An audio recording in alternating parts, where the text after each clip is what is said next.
My belief is others only want to see positive Evan. I'm comfortable with who I am now, but I'm not the guy who's comfortable doing something bigger yet. So like that's the next thing. I just think what? That sucks. No, come that's the worst. I'm dreaming, I'm dreaming, I'm dreaming, oh, I believe in this dream I've been dreaming, oh, I'm dreaming, I'm dreaming, I'm dreaming, oh, I believe in this dream I've been dreaming, oh. All right, we're here. Dr. Tess Crawley, gonna push me, make me uncomfortable, teach me how to get 10 million subscribers on YouTube by becoming a better human. So a better human. A better human. So you're a pretty decent human already. Well, gotta get better. Gotta get better. Yeah, tell me straight up, did you watch the Hank video? I watched the Hank video. Yeah, I mean, it was good. It was a good moment. I mean, a lot of I see myself doing, as I watched and like, oh, am I still doing a lot of that stuff? I don't know that I've actually digested the lesson fully, but it's a good, it's a good starting point. And then seeing the turning point, been trying to think how I can apply that better. I haven't fully absorbed it, but I did my homework. Yeah. Like, I know Tess is going to be on me, so I did it. I was talking about you with my accountant yesterday, actually. Oh, we were wow. Talking about, okay. Yeah, I know. Don't worry. He's right across all of it. Yeah, and he was saying, what a great conversation we had in New York together, and he really picked up that whole thing about the homework. He said it's really interesting that it's something that can or cannot be important to someone depending on how you view things. And that's what we talked about last time, that subjective approach to what is actually important. I guess for me, seeing the Hank video and seeing that change in you, that switch into that deeper emotional vulnerability and staying in there really stood out like a sore thumb to me. And it really took a bit of drilling for you to sort of,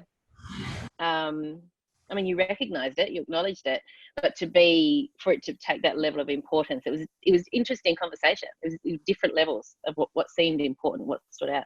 Did anything else stand out to you for that conversation with Hank that we've been talking about?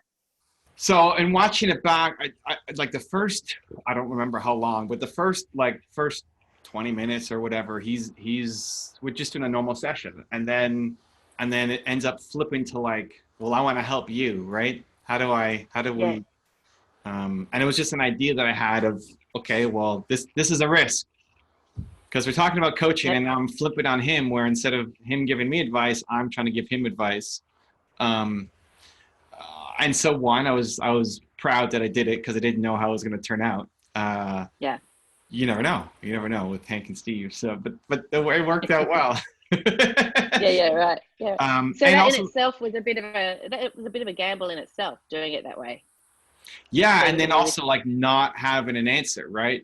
Here I am in a public setting, making a video, not having an answer, but also not giving up in that, okay, I don't know, I give up. Like, you tell me. How you coach yourself, or like Hank coaches Hank, or let's say something like that. And then it's like, okay, you need to do this. And then I tried it, and then we slowly made some progress. So it's now like getting there faster and just trying to remember that. So I'm trying to be conscious, like if my default style, because I'm still default passion, it's the best, let's go, come on. But like if the default style for whatever reason is not landing, then say, okay, this is not working and I want to help. See, I think the default style lands. I think it lands beautifully. I think what's fascinating is watching when something different happens and when something deeper or darker or muddier or whatever emotionally happens.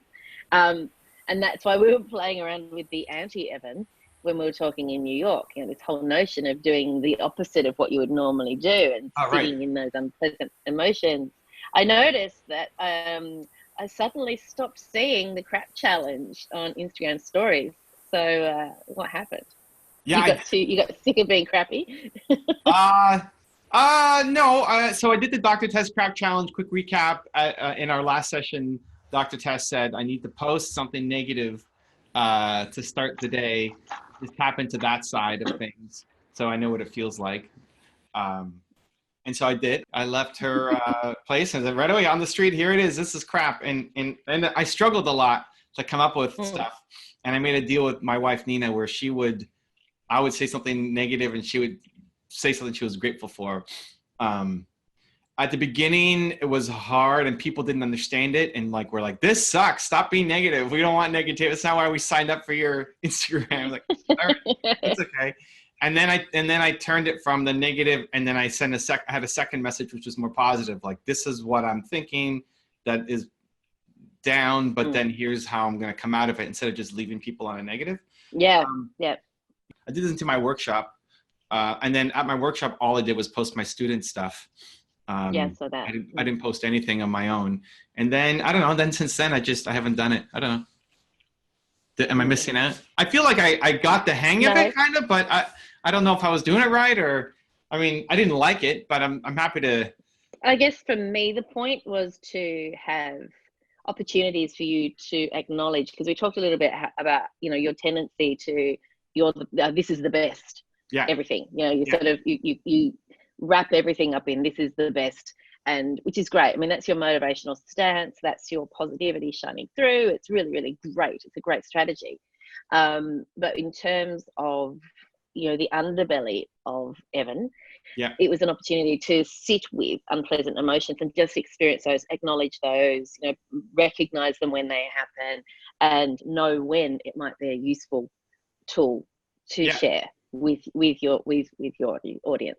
So the fact that doing it right or doing it wrong, there wasn't any right or wrong with that. It was an exercise in noticing unpleasant moments, noticing unpleasant emotions, and modeling to other people, I guess, that we all have them, and you can also bring yourself out of those. And you've got excellent strategies of bringing yourself out of a negative mind space if you ever actually enter one. What I really noticed, and really I thought was a really good moment, was when you mentioned the advice around changing your YouTube channel and how it hadn't worked out the way you had hoped. That was probably the best example of what we were talking about. Here was something that hadn't worked out the way you'd wanted it to, and you're acknowledging what a crappy experience or feeling you had associated with that. How did you deal with that in real terms? Like, you noticed that your subscribers were going down, is that right? Or were they static? My subscribers aren't going down, but they're not going up at the rate that they used to be going up. And not because of the videos are better, but not better enough. Now I need the other channels to start taking off, and they're starting to build momentum and grow, which is great. We'll see where the whole thing lands. I don't know that I fully adopted it though. I was even thinking about it yesterday, because I think 95% of the time it works, and I think you need to push through things, just as a general philosophy. Like, I think you need to push through negativity, push the pain, and go, and make yourself proud for doing it. But then 5% of the time, you actually just need to be more gentle on yourself and just sit with the thing. Last night, a friend of ours passed away from cancer. My wife and I. Sorry. More my wife's friend than mine. Like, I knew him, but it was one of her first friends and all this stuff. And Nina's in New York right now. I'm here in Toronto, and you hop on a Facebook live, or not live, Facebook call, and she's like distraught, and it's not the best, right? Like, it's not the time, right? I mean, at some point coming through, like, if we think about, okay, what can we learn from him? How can we, what can we make our life better? Either just recognizing that life is short, and there's a lot of positives that could come from it, or he really liked this, so how about we go here and honor him, and but just not in that moment. Like, in that moment is not the right time to it's just sit in it, right? Yeah. And so that doesn't happen so much, I guess, right? I mean, you don't have close people dying, hopefully, every day in your life, right? Yeah, right. But the lesson's the same. There are moments where it's really appropriate to be. I often say to clients of mine, it's appropriate to be sad when sad things happen. Right. You know, it's appropriate to be frustrated when frustrating things are happening. It's about how much time. I mean, grief is a separate thing. Grief, there are no rules around grief. Grief takes as long as it takes, and my heart really is with Nina. I've lost a close friend in the past. I know how awful it can be. And there are no rules around grief. It takes as long as it takes. But, you know, in the general run of things, frustration, boredom, anger, irritation, all those sorts of negative feelings, it's appropriate to sit with that and be gentle with yourself, as you say. But it's also appropriate eventually to give that a time limit and say, okay, well, now's the time to pick up and move on, especially when we're talking about business things. You know, we don't want to wallow when we're talking about, you know, our experiences in business. You know, we need to learn all of these negative things that we experience as entrepreneurs. It's fodder for growth, you know, and that's true in life as well. But it is appropriate to have the full suite of emotions. That's what we're designed to do. It's just what the balance ends up looking like, I guess, overall. What's next on your agenda? You know, what are the big things coming up? You've got something coming up that now I can't remember what it was. My Thought Leadership Academy. Thank you. Yeah, Thought Leadership Academy. So, I mean, those are my students in May that we just finished. So twice a year, we get 15 people who fly in from around the world, and I teach them growth. I teach them how to be a thought leader, and teach them how to build their business, build their impact, make money through social media, primarily Instagram and YouTube. And then we do it. Like, we're going to record a video. I'm going to show you how to record a video. We're going to make content together. I'm going to critique it and make it better for you. I'm going to push you outside your comfort zone. And the idea was, if I have you for 3 days, like, what can I do? How far can I push you? Not just through talking, but like in actually doing the work. Pull out your phone and make a video, and we're going to critique you. And again, right? For 3 days, let's go, right? And it's life-changing for people. So we just finished the May one. We're doing September. And this last one, people flew in from mostly the US into Toronto, Canada, where I am, but also from Norway, Holland, and the UK as well. Awesome. So, somebody from Australia like want to come next year, so September. So we'll see if he signs up. But yeah, it's exciting. Awesome. All right. Let me know if you need me to have a quiet word in his ear.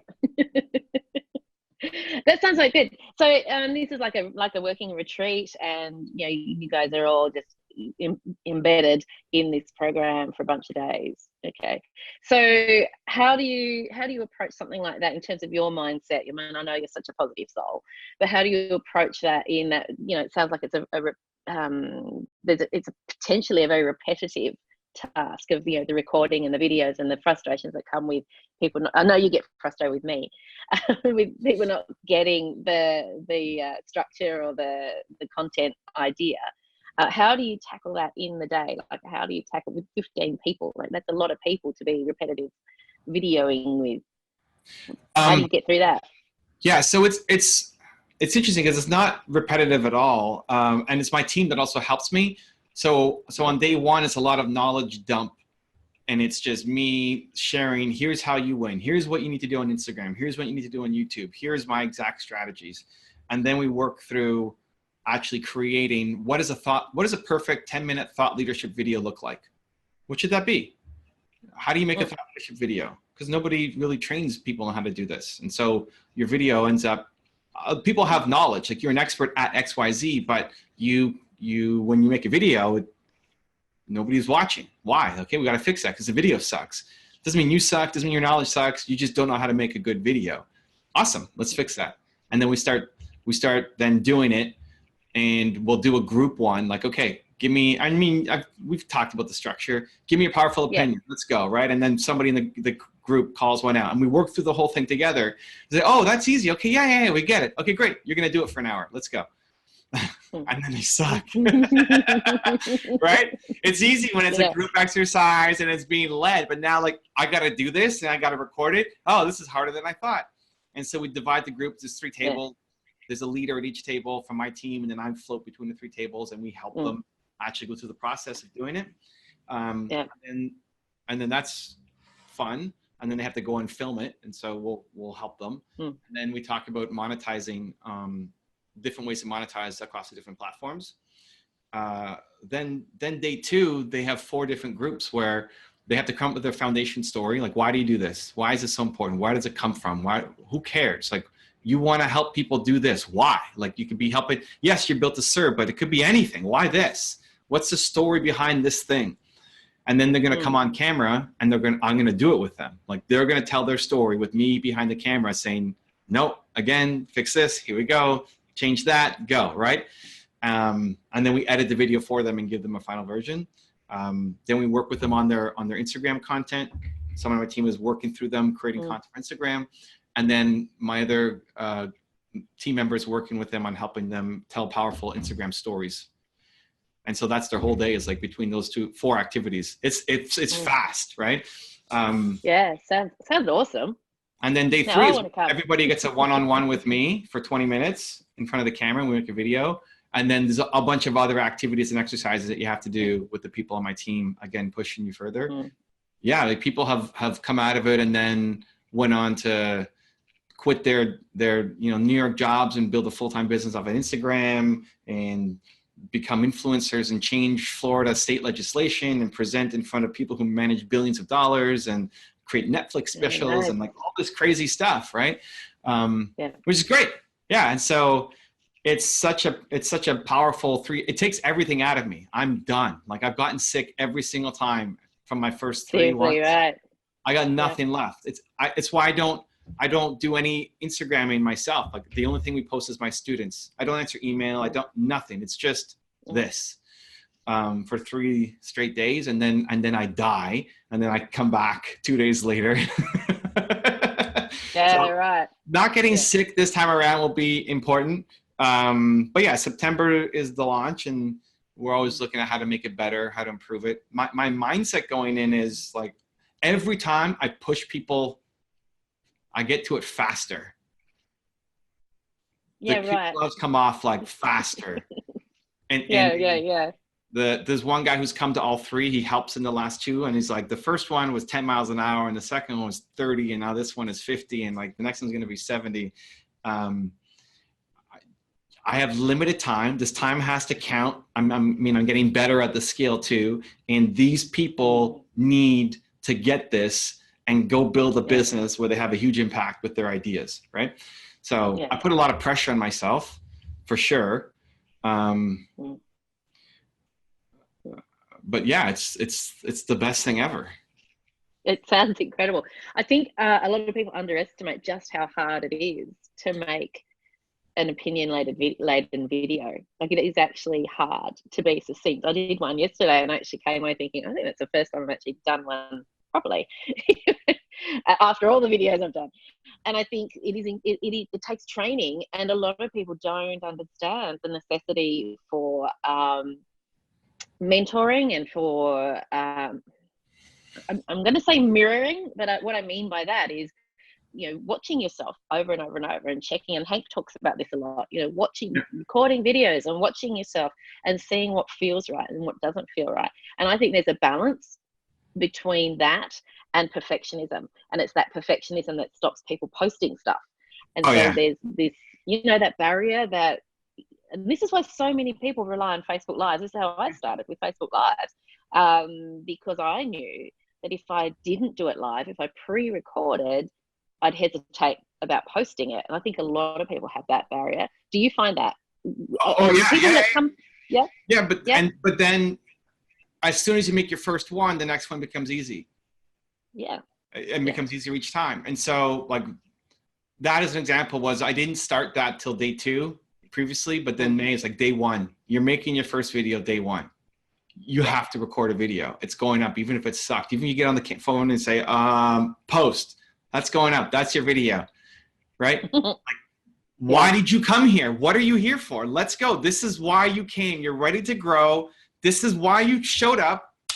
Let's go, right? And it's encouraging, and people supporting each other, and everybody, the 15 people who show up are all in the same boat of feeling nervous and overwhelmed. I'm like, oh my God, this is so scary, and I've never done this back home. But you're with people who are all facing the same thing, and then you all grow together, becomes this really tight family that then gives you permission to do these scary things, that then you jump all these levels, and then you go home, and you can, even if you fall down a little bit, you're way higher than where you started from. Yeah, Yeah. So I was talking to Hank yesterday about we were talking about I guess facing those fears of judgment from others, and I've had my own experiences of being judged amusingly by others. I can say amusing now.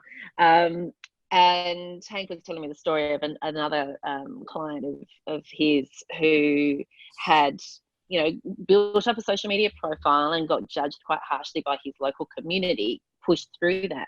And I think this is the real fear that a lot of people have, is being judged in their local community, especially if you live in a small community. I live in a small community.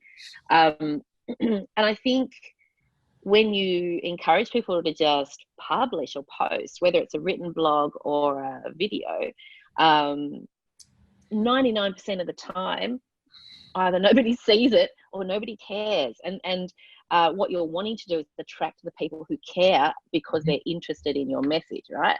Yep.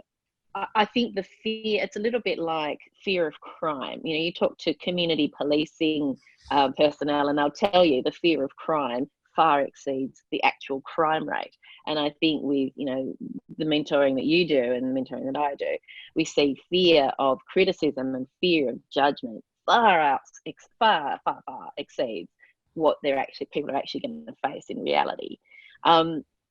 Yeah. Did you go through a phase where there was who is Evan Carmichael? Who the hell does he think he is? When you were building up your social media profile, like, did you go through a phase like that with, I don't know, friends, family, local community, dance community? Did that ever happen to you? So maybe I'm a weird duck on this, but I'm always going through that, just on a bigger scale. Right. Yeah. I don't think, I mean, I was hypnotized yesterday by Marissa Peer. If you know Marissa Peer, she's like a UK celebrity hypnotherapist. Right. But she believes that you can just destroy the thing. I think the thing stays with you forever. You're just capable of doing bigger versions of it. I'm comfortable with who I am now, with my friends and family and community and all that, but I'm not the guy who's comfortable doing something bigger yet. So like, that's the next thing.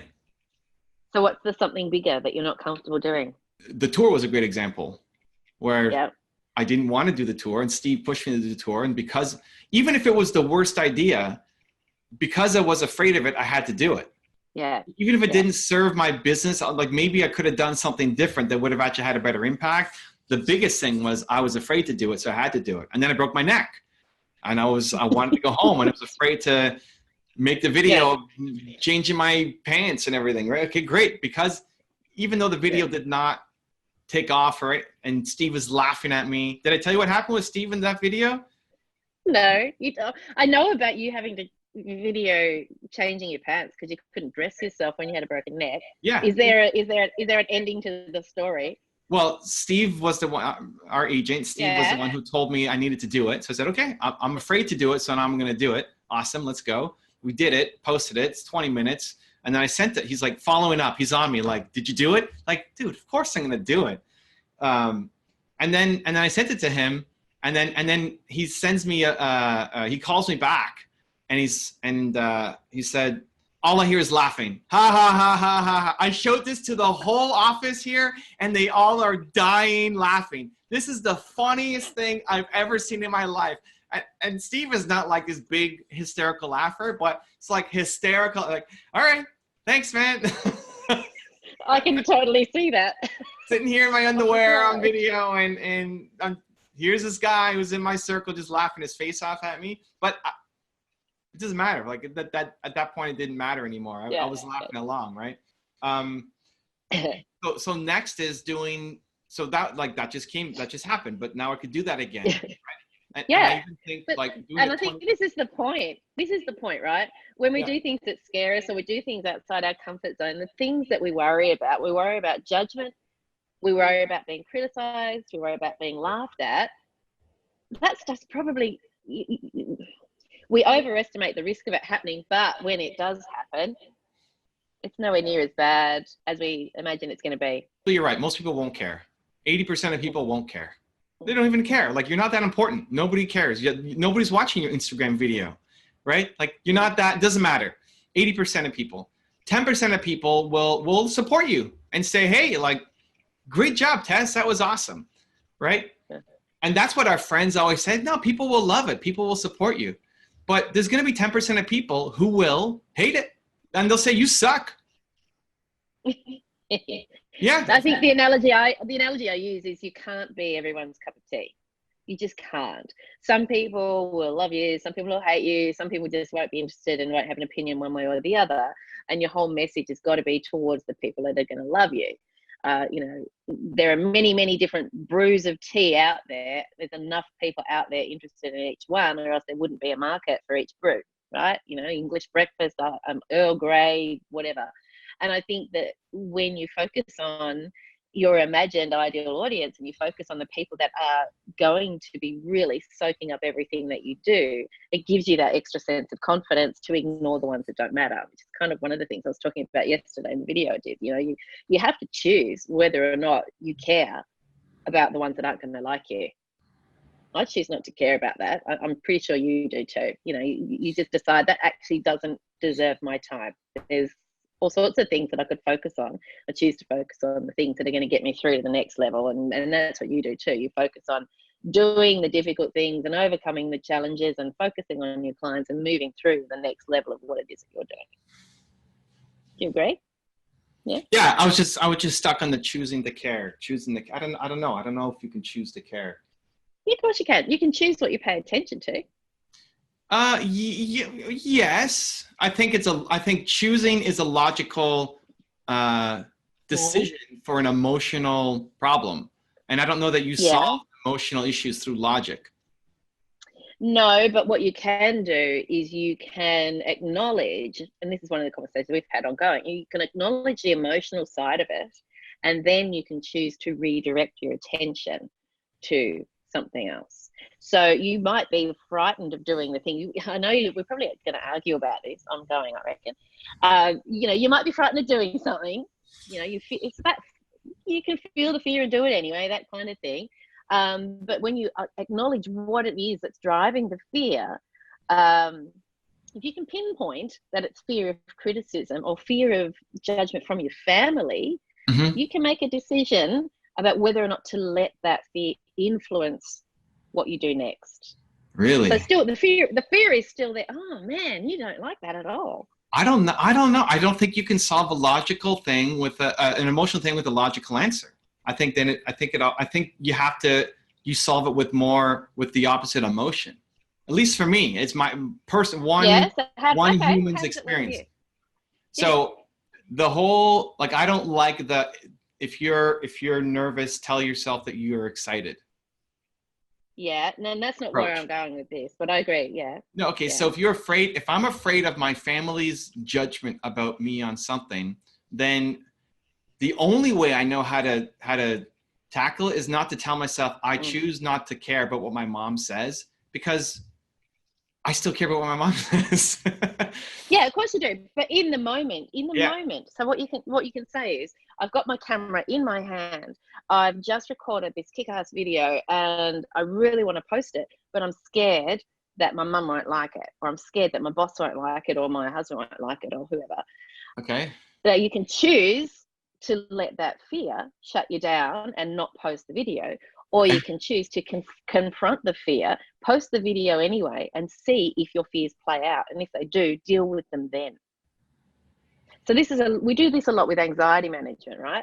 People have all sorts of what ifs. What if this happens? What if that happens? What if something else happens? Which keeps people small, especially when they're anxious. And what's really important, you write down a list of all the what ifs you've told yourself over a 2-week period. Time and time again, people come back to me and say, I've got this huge long list of what ifs that came into my head. Not a single one of them actually happened. So, what if... So you can choose whether or not you let the what ifs dictate your actions. And you think people can do that by themselves? Totally. Well, I shouldn't say by themselves. Yeah, why not? People do that all the time in the work that I do with them. Well, many psychologists, this is our bread and butter work, teaching people how to do this stuff. Well, I think when you're with a psychologist or a friend or a loving person or somebody you respect or a mentor, something else, I think it's the transfer. I think you solve an emotional problem with the opposite emotion. So I think it's your confidence.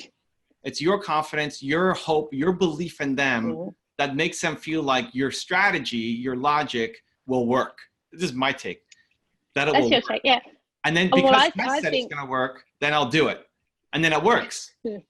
But I couldn't imagine somebody doing that on their own, of like, they're afraid to post something and then they will write out a list of all the things that what ifs, and then just see if the what ifs come true or not. I think somebody paralyzed by fear is not gonna, they need to feel the I think there's, yeah, okay. And I think maybe what we're talking about is a spectrum of fear. You know, paralyzed by fear is one end of the spectrum. Most people have those doubts, right? Most people have, you know, they've recorded a video, they've got a doubt about whether or not to post it.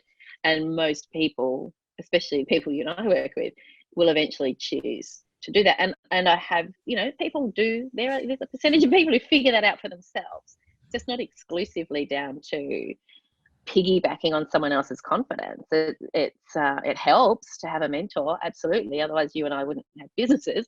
It helps to have a mentor. We do help people get across the line with various things.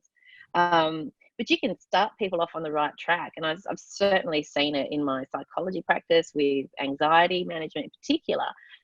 Give people a couple of tools and they figure the rest out for themselves. And 9 times out of 10, if they've got the right foundation of tools to overcome those what ifs and all those fears that haven't got any basis in reality, they gather their own body of evidence and move forward from there. But I think the reason why they'll even talk about the tools is because of the emotional transfer of confidence from you or somebody else to them that gives them hope that it's possible. Like when I'm pushing somebody to go on camera and make a video, they would think I am not possible. This can't happen. Even though here's the technique, follow this system. It's like my confidence in their ability to get through it is the thing that carries them through to actually try. And then once they do it, they realize, oh, like that wasn't that difficult. I can do it again. And these tools then help me. But I don't know. I don't think you can solve an emotional problem with logic. Well, you're the expert. This is me. Maybe I'm the crazy person. Maybe I just can't do it myself. Or maybe this is the whole thing for me. I think, well, you know, think about all the people who watch your videos and aren't personally mentored by you. They're vicariously mentored by you, right? Yeah. Yeah. So they don't have, there'd be a percentage of them who don't have a sense that you've got personal faith in them personally. They ride that wave that you've got faith in your audience, but maybe on a one-to-one confidence level, they don't have that experience, right? But they pick up on the messages that you're putting out there and they play around with them and they try them on for size. And some of them will work really well for them individually and others won't. But getting back to what you're saying, I think there's some truth in what you're saying, because there's a lot of research that shows that, you know, a big factor in any therapeutic relationship, we can count, you know, mentoring as some kind of therapeutic relationship, if you like, comes down to that interpersonal relationship, and then you're layering on the strategies on top of that. If the relationship doesn't work, nothing else is going to work either, in theory. I think it has to be a foundation of hope and belief and making them feel like there's something greater out there. And then the stuff that you tell me, even watching a Hank video back, like I didn't think it was important, but then you said, no, it's actually important. Like, okay. It's I trust I'm going to learn something the second time through, because not just as a strategy, but like, no, this is actually important. So you're giving me confidence that this thing has to happen and it'll help me. So I'm going to do it. Yeah. We may well be on the same page, but just calling it different things. You know, I think that's always a possibility. I firmly believe that people decide every day what they're going to let call the shots in their lives. You know, I'm anxious about asking this person out on a date. I've decided I'm just going to do it anyway. You know, that kind of stuff. Still feeling the fear, you're doing it anyway, that kind of stuff. I think people make decisions about that, whether they're out loud decisions or, you know, subtle decisions, I don't know. But I think people make decisions about that all the time. That's why I think if you can summon the, like, this is scary, but I do scary things. I'm a hero. Yes, that's right. I Yeah. might fail, but I do scary things. Yeah. It's switching the emotion to then whatever. You can ask her out, okay, what's your line going to be and what's your approach and whatever, all the tactics. There's a million tactics, but without the feeling of, right, that emotion, then this is why, like, for the thought leadership videos, you have to lead with a powerful opinion. If you just lead with, you do this and this, and it's like, who are you? Do you even care about me? Right? Yeah. You won't listen. I don't think there's, There's no, you know, I'm not saying that you're going to switch emotion off. What I'm saying is you're going to switch the chatter up here around. You're going to recognize what's going on up here and switch the direction of the conversation in here. Because that's that. I mean, you know, I'm trained as a cognitive behavioral therapist, you know, so that's the cognitive side coming out in me. You know, I have other strings to my bow, but that's the core training that I had. You can grab hold of the conversation going on up here and decide whether or not you want to participate in that conversation anymore, or whether you want to have a different conversation. The emotion is still there. We're not negating the emotion, but we're you know, changing the story we tell ourselves about what we're capable of doing in the face of that emotion. That's possibly a different way of look at you. I think we could argue for days about this. It'd be lovely. It's all good. It's great. So what's my challenge? What do I need to do? Do you have something coming up that is going to be a challenge for you in the work that you're doing? Something that's going to be difficult? I'm going to Tony Robbins' event again. He invited me down for the Dallas event next month in July. The last time I went was in November, and that was super awkward and amazing, where I started hugging. Why was it awkward? Oh, I came up with the idea for some reason that I needed to hug people. Just to, he said something about hugging. I thought, I'm not a hugger. I was like, okay, well, let's break that. Not that I need to become a hugger, but the fear of being a hugger now bothered me, and I had to crush this. So because I wore my gear, a lot of people would recognize me. It's my tribe, right? Like, people who follow Tony Robbins follow my stuff. And so I was getting stopped all the time. And I turned the sign of, like, if somebody should put out their hand, I'm going for a hug. Hand hug. And I would say, hey, let's hug instead of hugs over handshakes or something like that. And I did that. And then one woman in my group said, I didn't realize you were such a germaphobe. Like, germaphobe? I don't know why. Because you don't want to shake people's hands. Like, I'm not a germaphobe. And they were standing at this table where people were, like, having fast food, and then I just, like, licked the whole counter. But then I had to, okay, so, like, I needed to fix my approach for the handshake stuff. And so the next person who put out their hand, I didn't know what to say, so I froze. And so I just hugged this guy, and then I said, I love.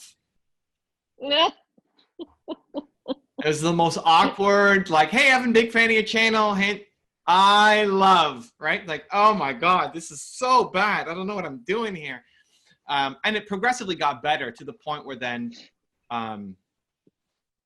even at the beginning of my tour, I was hugging everybody, and then I stopped because it wasn't scary anymore. Like, hugs, handshakes, whatever people want, I'm good with, right? Mm-hmm. So that was a embarrassing, amazing sequence. Yeah.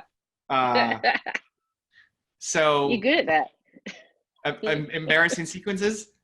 I mean, I'll attack things. I mean, I get when you said I don't like vague things. It's more like, not that I'm fighting it. I just want to know what to do, and then you give me something specific. Not you, anybody, right? And, like, I'll take it on. Like, let's go. So, you know, with Tony's stuff, you're doing all sorts of weird things. I don't know why that came to me, but, you know, idea to action, you do it. So I don't know, maybe is there a challenge I should be doing that then? Well, I'm curious to know, when I asked you why, you know, what challenges you had coming up, you know, you mentioned the Tony Robbins thing straight away. So what is it about the Tony Robbins thing that presents immediately as a challenge? Obviously you've got the past history, but what is it? You know, what are you anticipating about this future? I think it came because I was remembering the last one and, like, how embarrassing it was and how awesome it was. I mean, it sucked at the time, but that's the best, right? Like, here we go. We're getting better. It became a great story. there were a lot of weird moments like that. Like I'm sitting in the front row and these security guards are going around the table, going around the room.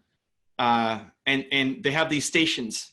And then when every 6 minutes, 10 minutes, they would swap and they would do this little fist bump to each other and then move on. Right. So then I thought, hey, I want to give a fist bump to security guard. So when the next guard came by, fist bump, I put my hand right out there and nothing. He sees it, looks at it, walks away. And I'm crushed. I'm crushed. Oh my God. I'm here in the front row. I just got owned by the security guard. This sucks. But then I thought, as soon as I tied the service, right then I thought, you know what? Like whoever saw me, this is the most embarrassing thing of all time. I just got like, it's visible. Okay, I'm gonna keep doing this until I get one. And you know what? It's gonna serve as a inspiration to anybody who is watching. So like 5 or 6 later, finally one guy like gives me a fist bump. I'm like, I'm celebrating inside. Like this is the greatest moment of all time. I love that. So there's that. And then later on in that day, there was a girl who was crying behind me. She came with her friend and she was crying. Like something happened either on stage or like, I don't know what happened. She was crying. Young girl, like 20 something. And in my head, I'm like, I should just go hug her or something. I don't know. Like, I don't know her. Her friend is right next to her, but I felt like she's obviously feeling something, is not getting what she needs from her friend. And I don't know. I felt bad for her. And then like 15 minutes later, she left and never came back. And then I take that as like, that's my fault, right? I had an idea and I didn't try something and I'm pissed at myself for not doing it. I need to do better next time, right? So then like half an hour later, there was a guy who was crying. And so I just went down and I sat next to him and I just hugged him for 10 minutes while he was just, I don't know. What's he crying about? I don't know. He's sitting there crying. I had the girl in my head, so I'm going to go there and hug him. And then he just said, thank you after and like touched my shoulder. And then I didn't talk to him at all, but it helped him through that moment. Right. So there's a bunch of stuff that, I mean, I don't know if you've been to a Tony Robbins conference, but there's a bunch of stuff that happens that is weird like this. So, I mean, I'm already way more prepared for it than I have. It's my third time going. I've already grown a lot since the first time, but I don't know. It came to mind because you end up in a weird environment with people and it's outside my normal, like Evan Carmichael world of what I do day to day. So weird stuff happens. There's probably a lot more stories I got to figure out. Yeah. Is this linked to you? Did you tell me a story a long time ago about, a while back, about feeling awkward at a dinner? All these people who gathered after a conference. That was a YouTube event that I was one of the speakers at, and I just stayed in the lobby while all the speakers and VIPs went to dinner. And this is a thought through my head. And maybe this is something that if I catch, you'll do it again. I don't know. So it's like they were going to go-karting and dinner. So we're all at the hotel. The venue's there. Like I have my room and everything's contained. They're going to go go-karting in some dinner out in the middle of nowhere. And in my head is like, how do I get back? Like if it sucks, how do I get back? And so I'm not going to go. And I just stayed in the lobby and it became the greatest thing of all time, like just helping the entrepreneurs until 2:30 in the morning who were there. But the fear, I guess, was, I don't know if I can get back. I don't know if I'm going to like this thing. Group situations. And the inability to leave if I didn't like it. I mean, I guess I could have left, but just I don't like public or like not public. When you're required to do something that you don't want to do, like you're sitting at a table because it's rude to leave, but you don't want to be there. Yeah. I hate that. Totally get that. I hate that. Yeah, no, I get that too. That's exactly the response I have to the idea of weddings on boats. How do I leave? Oh yeah. Oh my gosh. Right? Weddings period suck. Not for friends. For when I first started. Not for close ones. Yeah. Chinese culture is like you go to all the weddings and like your 14th cousin is getting married and if you're there nobody cares, but if you're not there it's a big deal inside the right. and which is like the Yeah. worst thing for me. I'm only there because of what the family will think. It's like, I don't want, this is stupid. I'm not, I still go because of my wife. But yeah, weddings on a boat might destroy me. Yeah. Or any party on a boat. Yeah. You and me both. You can't get Actually, away. though, but I do think if you and I were at the same wedding, We would crush that boat trip, it would right? be so much High five fun, for that right? boat trip right I there. know that. So, okay, so here's the thing. So what did I do the right thing? What should be my response? Should I go and just own it and say, well, this sucks, but it's the best and I'll make the best out of it? Or No, you've got to make wise decisions. I mean, you don't regret not going, do you?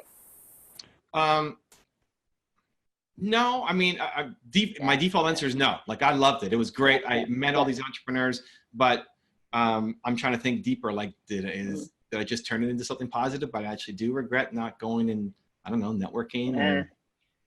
I don't think you I don't think you make up stories to yourself to that extent. I think that you'd know if you regretted not going. I don't know. I think with the Tony Robbins thing, yeah, I mean, gosh, it sounds like there's so much opportunity for content and videos and stories and whatnot to come out of that, and lots of opportunities to do things that challenge you. So I guess that's stepping outside your comfort zone and doing the scary things, whatever they might be. I don't know. Does he still do the firewalking thing? And They do. I actually haven't done the firewalk. I did the real firewalk last time. Like the whole idea of the firewalk, I just think it's stupid. I mean, it's not stupid, but it's like, you're not going to get hurt. Stupid. As soon as I know that people don't get hurt, then it's like, this is pointless. Yeah, show me the video where someone burst into flames, and then maybe I'm going to feel like it's a challenge outside my comfort zone. But, I actually went home after that and did the real firewalk, where I let go of 5 different groups or individuals from my business who I've just been carrying for too long. Wow, yeah, right. That was rough. Like, that was like, some people I'd been with for a long time, and then I just got to move on and do my thing. It was more out of loyalty and responsibility, but it's like wasn't serving me anymore. And for multiple people. So I stayed up till, I don't know, 2:30 or 3 in the morning, just shooting, like figuring out the plan and letting people know. That was a real, like, actual difficult firewalk for me. But I went in last time not knowing what I was going to do. Like, why am I here? You got a beautiful sunrise, by the way, coming in behind you. It's no, we have some amazing That's views, beautiful. I think. Yeah. You're getting distracted by the Australia sunrise. This is how I get my Australian work ethic, by paying attention to the sunrise. Right. Hashtag Australian work ethic. I didn't know what I was going to do going in. And then I met Hank and Steve just the day before, and they told me I needed to do more scary things and do the paid tour, right? I was not going to do a paid tour. They told me I need to do paid tour. So then my objective going into the event was I want to take on this tour and work through any fears I have and figure that stuff out. I mean, and I worked and I did it. So now going in, I don't know. What am I going to talk about? What am I don't have an objective yet. And maybe that's the thing. Maybe that's the uncomfortable thing, is not having an objective, going in there completely open to experience, going in completely open to whatever challenges present and whatever you bring back out of that, knowing that something will, right? Yeah. I like having a plan and then being open to change, not just going in only open to change with no plan, because that could also lead to nothing. At least I got what I came for and planned. Yeah, right. Okay. I mean, are there people that you want to meet? Are there people that you feel out of your depth if you were to approach them for a conversation? I mean, there's all sorts of things there that you could really challenge yourself with. I mean, honestly, I'm going because of one of the guys on my team. He's going through something and he wants to go, so I'm going with him and I'm taking him. I wouldn't go by myself. Like, I don't feel like I need it right now, but I don't want that to cloud my, like, I'm not going to mail it in. I want to still, because if I just say, oh, this is boring, I've seen all this, whatever, then it's not going to be fair to the experience with him. So that's why, like, he has a burning need to go for work something out. But I'd like to not just be his support, but also learn something. So I don't know. I could think on it. Just thought of Dr. Tess had something ingenious for me to. I don't have security anything. Guards and yeah, do more of that. what? Do more of that. It's the fist pumping with security. It is such a challenge to get a smile out of security guards. You know, I mean, that is a great challenge. But no, that's not really your homework. I don't have homework for you this week. How's that? I just think. What? That sucks. No, that's the worst. I like homework. What are we doing here? We're here to grow. We're just here to chat. No.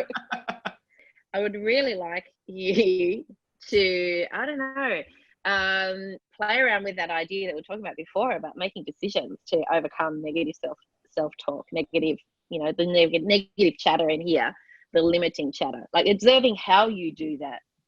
Because I have no doubt that you do it, and you might call it something else. That stuff we're arguing about before.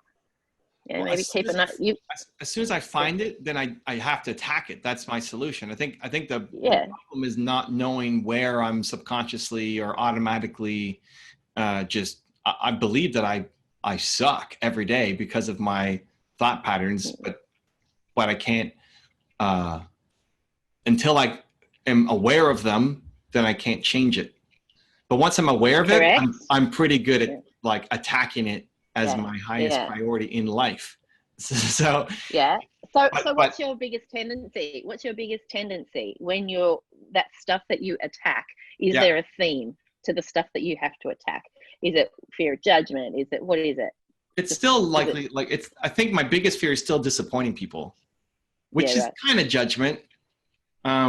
Slightly different. It's kind of like I'm not good enough, kind of imposter stuff. Sure. Like judgment of making an embarrassing video or walking in my bathrobe somewhere or whatever, like that, whatever. That's what I would normally say judgment, but disappointing people is still judgment. Like somebody's come and they're disappointed in what I came, like they wasted their time, they wasted their money on something that I created. So the pro is I always over deliver and invest everything to make this happen. But there's still the fear of I'm going to disappoint people if this doesn't end up in a good result. So where am I next afraid of disappointing people? I think that'll be my default point of weakness.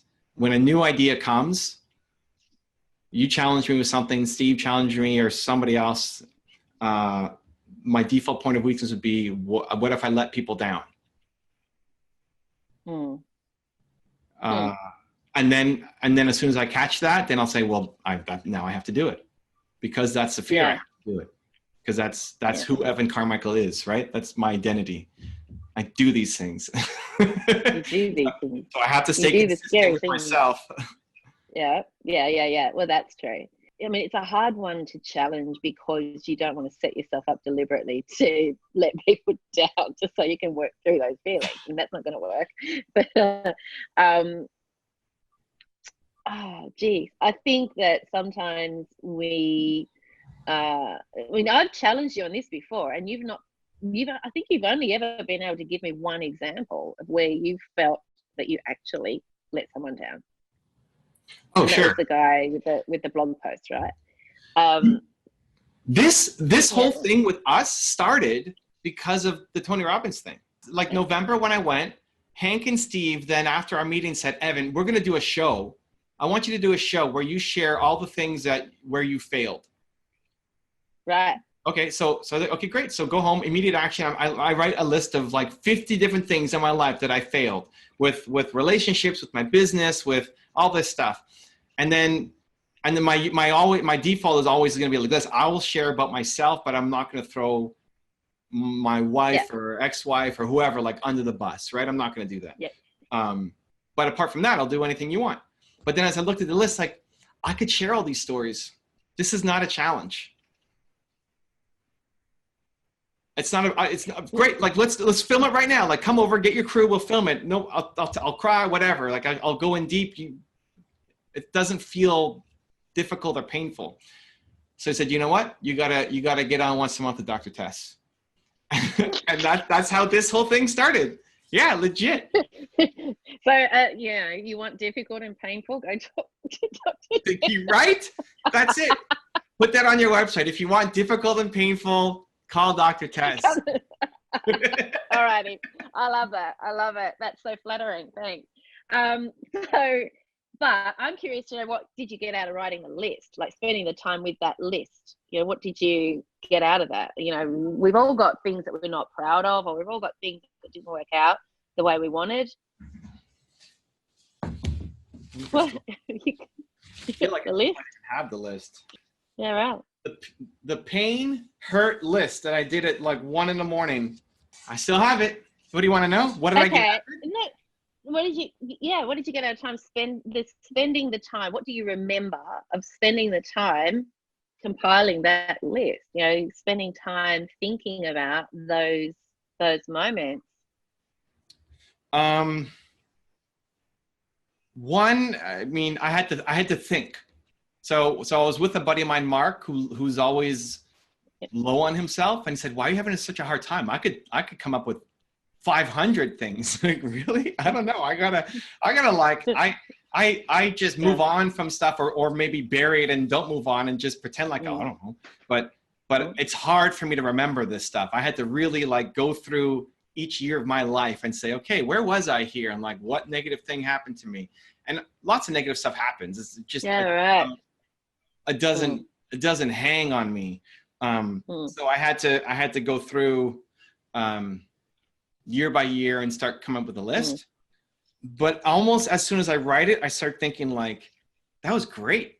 Like, I learned from that and I grew from that and I'm here because of that. Right. It's hard for me to sit in it for very long because I've kind of resolved it. Right. Yeah. Like, I was on a call. So Marissa Peer yesterday, right, was talking about the hypnotherapy stuff. She had me pull a memory of when like I wasn't good enough compared to my older sister and younger sister, because they all got A's and I got B's and C's. And then, but then in my final year of high school, I got straight 90s and was the only one to get straight 90s in my family.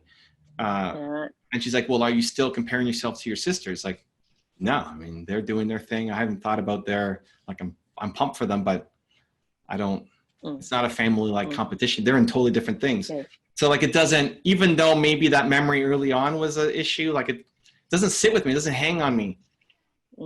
But lots of stuff I'm sure does, right? Like when I talk like this, people think, well, you're perfect. I'm not. I have tons of limiting beliefs and issues, problems that I need to break through. I need to get to where I need to go. There's your homework. Thank you. What? That's the homework? So what I want you to do is I want you to write your list of limiting beliefs, the ones that you struggle with, or the ones that, at least the ones that you're conscious of having, and how they present. So what situations trigger them. And don't answer it now. No, I'm writing it down. You know me well, though, because I'm ready to go. Like, Jesus, stop that. And then what strategies you employ to overcome them. So the limiting beliefs, what was the second part? How they show up or what triggers them? Yeah. What situations tend to trigger them, or what interactions tend to trigger them. And then and what strategies you tend to use then to get yourself through those. And so not just writing a list late at night. Let's see how long a list I can come up with. Then I want you observing and noting when they present in real time. So keep your notebook with you. So between now and when we talk next, see if you can just keep a little record of when they present. When does it happen? The mini crawlies have arisen. The mini crawlies have arisen. The kids are up. So when it presents in real time, and then we can talk about it next time. See what you notice. Yeah. Okay. And here's what I can do too. I don't know if we're talking before the Tony thing or after, but Alex is coming with me. Yeah. For 3 days. It's like it's all day. Like you're attached to the arm for all day, right? So I'll get this done before as we go. And then I'll show him the thing too. I'll show him my 5 or how I need 5. You said 5 or whatever. How many? No, No, however many, whatever you discover. Oh, however many. I'm not good with that. I'm gonna put 5, because then I'll You put like see, you 2. just need these parameters. No, 17. You need to find 17. 17? There's no answer. There is no answer. I don't know the number. It's not a mathematical equation. It's the Well, because stuff that one is tips you easy. over. One is easy. The fear of Yeah, disappointing and one's people. not enough because there'll be more. There'll be more than that. Well, There'll one's be not more enough. than So we need more than one. I'm putting 5. If we get more, we'll get more. And I'll Yeah, ask him yeah, like, yeah. hey, this is what I'm. These are my 5 limiting beliefs. Yeah. If you see me doing this for the next 3 days, I want you to call me out. And then if he catches it, then I'll do it. Like, I'll fix it. I'll do the thing. Have you noticed your tendency to get others around you to be your witness? Sure. Like, Yeah. yeah. I want you to notice. You've got to notice it, because the stuff. I mean, it's okay to have others call you out, but what I'm saying is, the benefit comes from you noticing it. Oh, for sure. I'm just thinking like, Yeah. I'm trying to find my blind spots. And so Okay. sometimes somebody else can find a blind spot for you if they know what they're looking for. Right. Okay. Like, I had a no complaining challenge for a while for myself. And I told people around me, like, if you catch you complaining, I want you to call me out. And so, well, you're the most positive, like, lack of complaint. Yeah, sure. But I still complain, and I may not catch it or remember it. So if you hear it, call it out. But yeah, it's all me. I mean, it's not whatever. If Alex finds nothing, I'm still coming back with something on my sheet done. So if you want some parameters, Yes. your list needs to be bigger than a bowling ball but smaller than a bread box. How's that? What does that mean? That's terrible. I'm 5 beliefs, 5 limiting beliefs. What triggers them? What strategies are What if there's more than 5? This is why I don't want to give you a number. What if there's more than 5? Or what if you only find 3? You see, whenever I give this task to clients, clinical clients, if I give them this task and give them a set number, they get anxious if they can't find enough, or they feel that there's something really wrong with them if they've found more than the number of steps. So I never set a number. This is your number, not mine. Okay, it's your number, not mine. Or something like this, like, sit with it until you think, until you're sitting for half an hour with no new thing coming up. That's when you stop. Okay. Keep going. I don't really quite get. You're thinking about the list. You're thinking about sitting down and generating a list, aren't you? You're thinking of it as a single one and done task, and then you're going to try and it'll be both. Notice them. Yeah. I'm going to sit down and spend an hour doing this, and then because it's on my radar. What's that? That's a long time. It's a long time. Oh, well, see, give me parameters. That's bigger. That's bigger than a bread box. Well, I don't know. Tell me bread box. Okay, I'm going to spend half an hour, 30 minutes doing this, and then even just because it's in my notebook, it's going to be on my radar. Like, something else will pop up to pay attention. Yeah. I mean, that's right. So the more you start paying attention to it, the more you'll start to notice it. Like, it becomes a little bit like when you've got the radio playing in the background and suddenly you start to notice it and you didn't realize it was annoying you. I want you to give me one.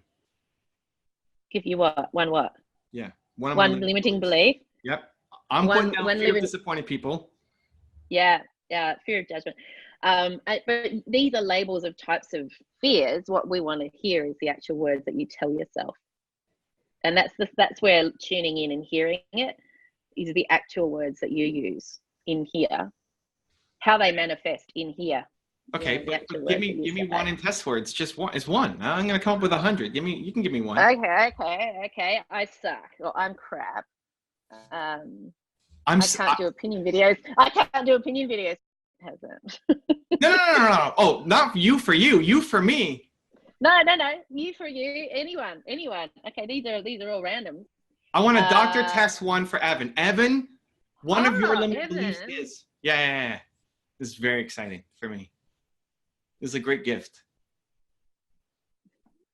Evan's limiting belief. I can do better gifts.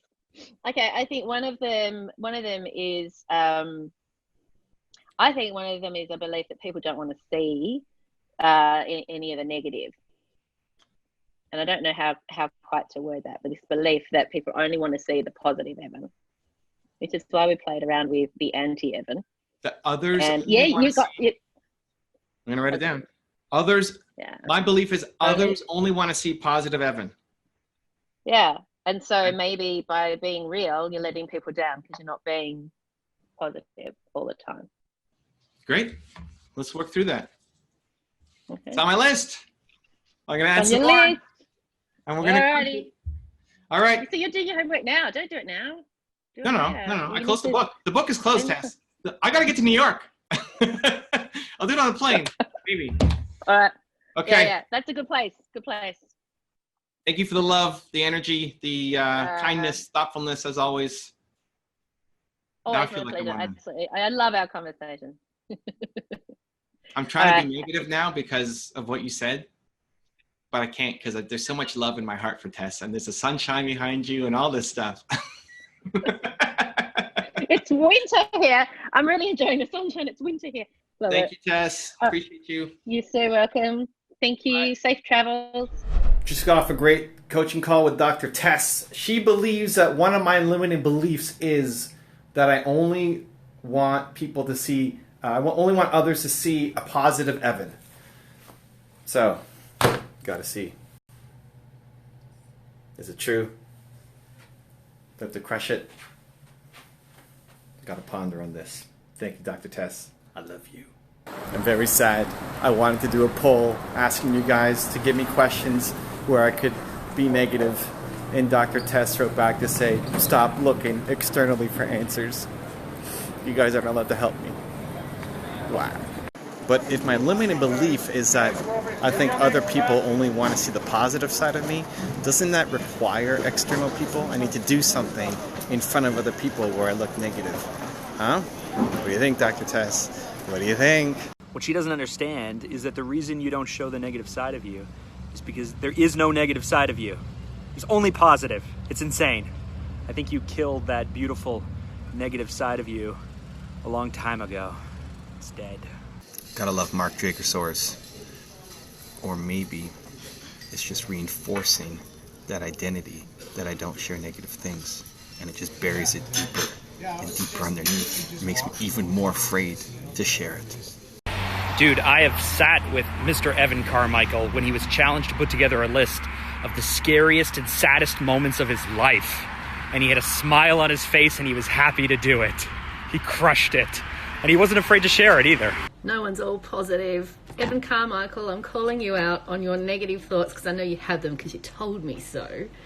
And, you know, Mark, I don't know if he's totally killed off the anti-Evan, but, you know, we're playing around. I'm about to hop a plane to New York, and I only have one backpack full of stuff, and look what's in there. Not a lot, but I am carrying my Fanta journal because it's just that important to me. Just almost. This is a great notebook. So many memories. If you want to see the one-on-one I did with Marissa Peer that we talked about a couple times in this video, check out the one right there next to me. She puts me under hypnosis. I think you'll enjoy it. Continue to believe, and I'll see you there. I think hypnotherapy is super scary, but it really isn't.